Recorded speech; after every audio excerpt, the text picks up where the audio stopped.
guys, Biden is president, but the Democrats don't have the Senate.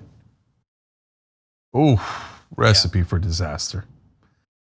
That we will get absolutely nothing done, and it'll all be blamed on Democrats. There's no way that Biden has the strength to overpower a Republican Senate. No way. In the middle of an economic collapse.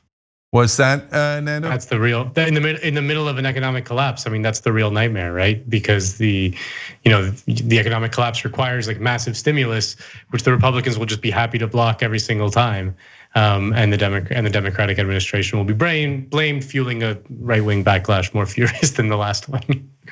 That's the nightmare. Yeah, I mean, let me finish the nightmare for you. It is inconceivable that Biden is strong enough to rhetorically beat the Republicans into submission. Inconceivable.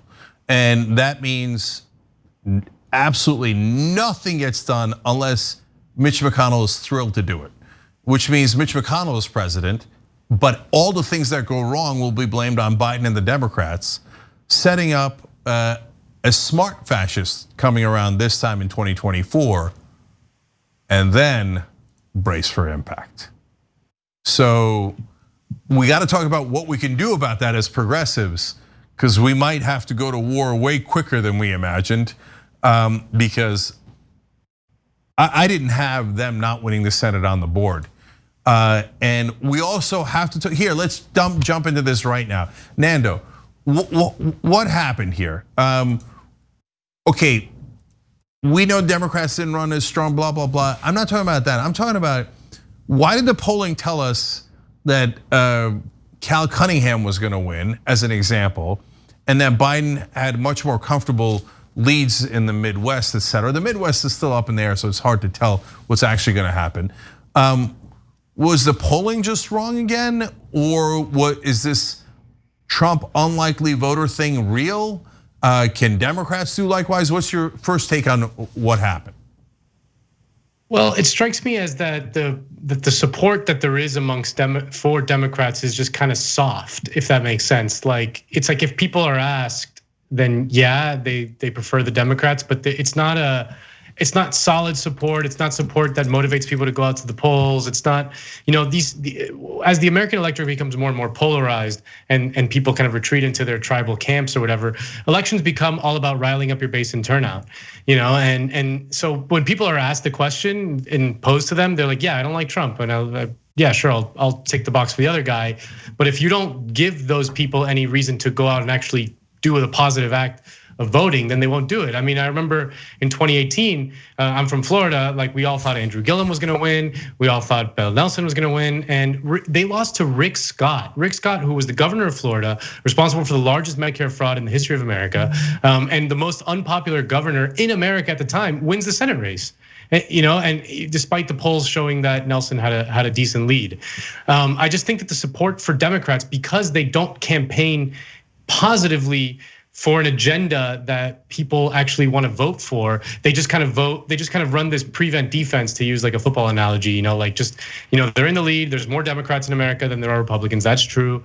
As long as they don't do anything too terrible, they're going to win the elections. And the polling, that's what it says. But elections are about riling up your base and getting them out to the polls, inspiring them in some way. I mean, that's why Obama won comfortably, because for all his flaws, people liked voting for Obama. It felt like a cool thing to do, to vote for Obama. So they went out and did it twice, even though Democrats lost everywhere else in the midterms and things like that. They liked voting for Obama. It was like a positive act. But the Democrats haven't offered their voters basically anything since then. They're just kind of now running this shadow campaign in which we're like, we're not as bad as the other guy. The other guy's terrible. All that's true, but we're not really going to offer you anything. Your life is not going to improve meaningfully. The downward trajectory is just going to continue. We're just going to manage it slightly more competently than the other guys, and that's just not going to win you elections in the long run. It's going to give you a decent polling lead because people hate right-wing politics. They hate the Republicans. I think the vast majority of Americans do that, but they don't have an alternative that is inspiring enough for people to go out and actually vote for them. The support is just kind of soft. So I like that theory. So John, what do you think of the Nando theory that the polls are off, not because there's anything wrong with their science or statistics, but they're off because it's not measuring base enthusiasm enough in terms of voter turnout? I think that there's something definitely to it that I mean, look, they ask questions about enthusiasm. Those are words that can mean a lot of different things. Can they necessarily grasp how flaccid the support for a particular candidate can be? No, probably not. So I definitely think that Nando's onto something, that the lack of passion is a part of it. But let's also bear in mind that there are some particular things about this race. I mean, pollsters are trying to, like, you're either getting a registered voter thing or a likely voter thing. And generally the polls that people are focusing on are the likely voter polls.